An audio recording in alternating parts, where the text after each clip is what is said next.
તો શું કે મિત્રો, સ્વાગત છે તમારા બધાના આપણા નવા વ્લોગમાં। જો તરત જ તે આપણે કરી નાખું બોક્સિંગ વર્કઆઉટ ને બોક્સિંગ વર્કઆઉટ પૂરું કર્યા બાદ આપણે આવતા રહ્યા સીધા કેનલે, કારણ કે આજે મંગળવાર હતો એટલે આજે આપણે સ્પિન્ટ વર્કઆઉટ કરવાનું હોય।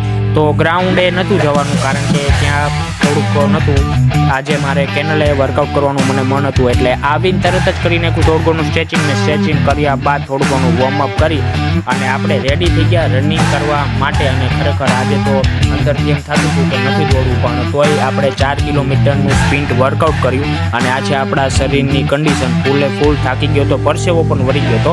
અને પછી થોડોક રેસ્ટ લઈ અને 500 મીટરની 2 સ્પિન્ટ લગાવી નાખી અને ત્યાંથી સીધો ગ્રાઉન્ડે આવતો રહ્યો। અને ગ્રાઉન્ડે આવીને પણ આપણે 400 મીટર અને 200 મીટર આ બંનેની 2 સ્પિન્ટ લગાવી નાખી અને એનો પણ આપણે ટાઈમ ઘણો બધો સારો આવ્યો હતો।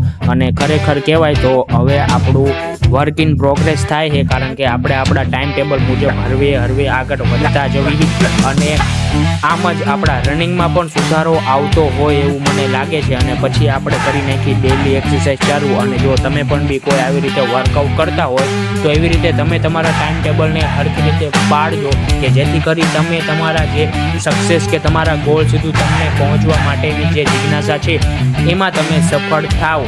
અને પછી થોડા ઘણા ડ્રોપ શિપિંગ કરી અને થોડું ઘણું આપણે એપ્સ વર્કઆઉટ કરી નાખ્યું, કારણ કે કાલે આપણે ચેસ્ટ વર્કઆઉટ કર્યું હતું એટલે આજે આપણે એપ્સ વર્કઆઉટ લેવું પડશે। તો આમ જ આપણે સવારના વર્કઆઉટને વિરામ આપી દીધો। મળશું નવા બ્લોગ સાથે, ત્યાં લગી જય સોમનાથ।